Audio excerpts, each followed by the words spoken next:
La tête, il y a ceux qui la baissent, ceux qui la cachent et ceux qui la perdent. Moi, je préfère ceux qui s'en servent. Cette citation de Rita Levi-Montalcini met en lumière différentes attitudes face à l'usage de la raison, de la réflexion et de l'intelligence, symbolisées ici par la tête.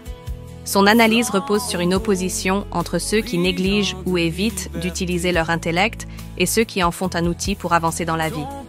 Voici une analyse approfondie. 1. Les attitudes décrites. Ceux qui la baissent. Cela symbolise la soumission ou le renoncement. Ces personnes baissent la tête par peur, par conformisme ou par manque de courage. Elles se privent de leur pouvoir de réflexion pour éviter les conflits ou les défis. Ceux qui la cachent. Ici, il est question de ceux qui dissimulent leur intelligence par modestie, manque de confiance ou crainte de se démarquer. Ils possèdent le potentiel mais choisissent de ne pas le mettre en avant. Ceux qui la perdent. Cela renvoie à ceux qui perdent leur capacité de discernement, que ce soit par négligence, distraction excessive ou excès émotionnels.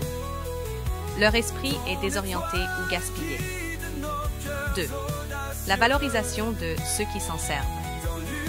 Rita Levi-Montalcini privilégie ceux qui font usage de leur intellect. Ces personnes choisissent d'exploiter leur esprit pour réfléchir, créer, résoudre des problèmes et contribuer à l'amélioration de leur vie ou de celle des autres. Cela va au-delà de la simple intelligence. Il s'agit d'une intelligence appliquée, pratique et orientée vers l'action. 3e, le message implicite.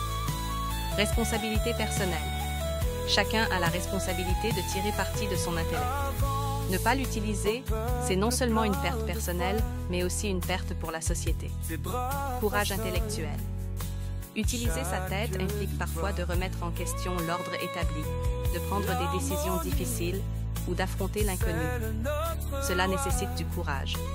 L'intelligence comme outil de progrès.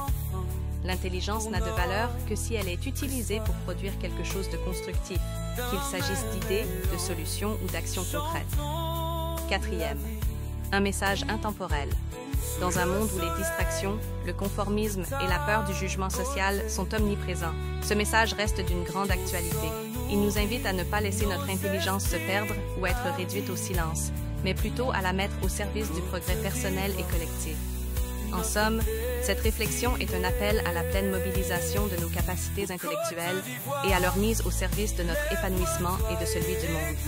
Elle nous encourage à nous tenir debout, à penser par nous-mêmes et à agir avec détermination.